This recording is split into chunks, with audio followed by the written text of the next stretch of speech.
Through a long night with the waters bright once more, the start of another busy day in the life of a coral reef.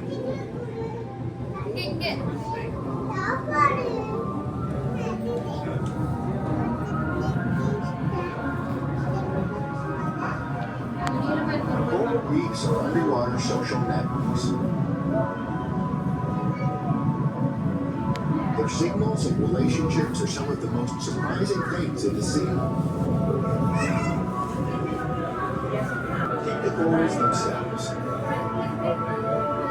Corals' brilliant hues come from live-in algae that use the sun's energy to create nutrients and color.